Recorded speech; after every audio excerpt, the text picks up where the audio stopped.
Welcome to Biblical Strategies Today, featuring pastor, teacher, and author Phil Moser. I'm Scott Foreman. Phil, thanks for being with us today. Thank you, Scott. Good to be here. You know, Phil, we've been taking the time this week to talk about anger, and we've been focusing this week, and rightfully so, on us personally and how I should be thinking about my own anger biblically. But Phil, there are inevitably people in our lives that really struggle with sinful expressions of anger. So what can we do to help the people that are in our own lives with anger?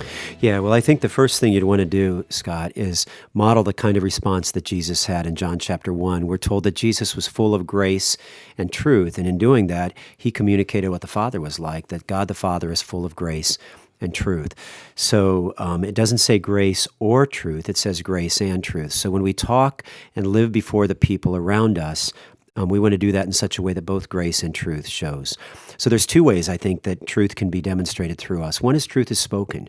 There are times where we can talk to someone about their anger, probably not in the heat of it, but where we want to thoughtfully help them engage. I once read something to the effect of, a question stirs the conscience, but an accusation hardens the will.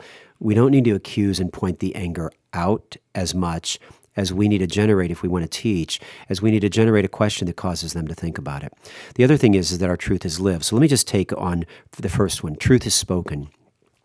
One of the things I talk about in the book, Fighting the Fire, is that there is such a thing as an angry man's belief system. And I discovered this when I was thinking about the word anger in the Bible. Now, the New Testament, which is translated in Greek, is really descriptive in its verbs. And one of the things it does is it brings to mind different voices.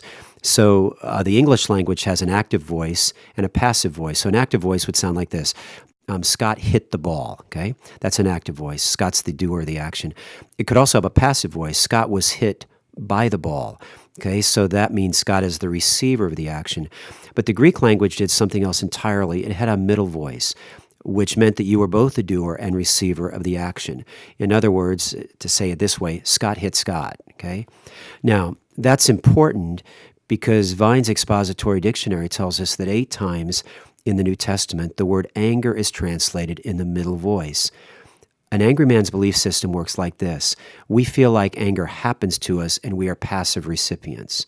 Because it's emotional, we feel it. And that's why we say things like, when you do that, you make me so angry. We, without realizing it, interpret it as passive. I only do what I do because you did what you do. But the Bible doesn't refer to it that way. Probably a clearer way of doing it would be to say, listen, I'm making choices incrementally and thoughts, I'm thinking certain thoughts that cause me to be angry about what you did. In other words, the more I thought about it, the more I chose to engage in it. Though you might have done something, I chose to make myself angry. So you got to find a way, I think, to kind of unpack that for the person who's struggling with anger. And the Bible refers to that on a regular basis, like in Proverbs 19:11. Good sense makes one slow to anger, and it is the glory to overlook an offense. See how all the choice there is placed on the person who is slow to anger. It's not something that happens to him, it's something he does. And finally, I would point out, not only should the truth be spoken, but the truth should be lived. So the best way to help someone in your family who struggles with anger is to not be angry yourself, right? I mean, that's why Paul says in Philippians 4:9, what you have learned and received and heard and seen in me, practice these things, and the God of peace will be with you.